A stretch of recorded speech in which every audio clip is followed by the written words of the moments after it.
How to disable WhatsApp ID or passcode lock on Android.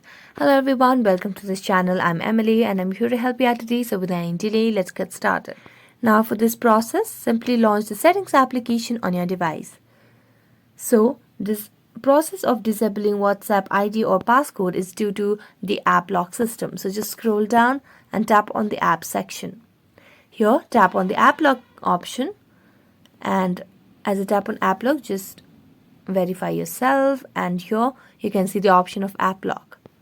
So here it's toggled on. So when it's toggled on, you can see in order to open up WhatsApp, you'll have to enter a password over here.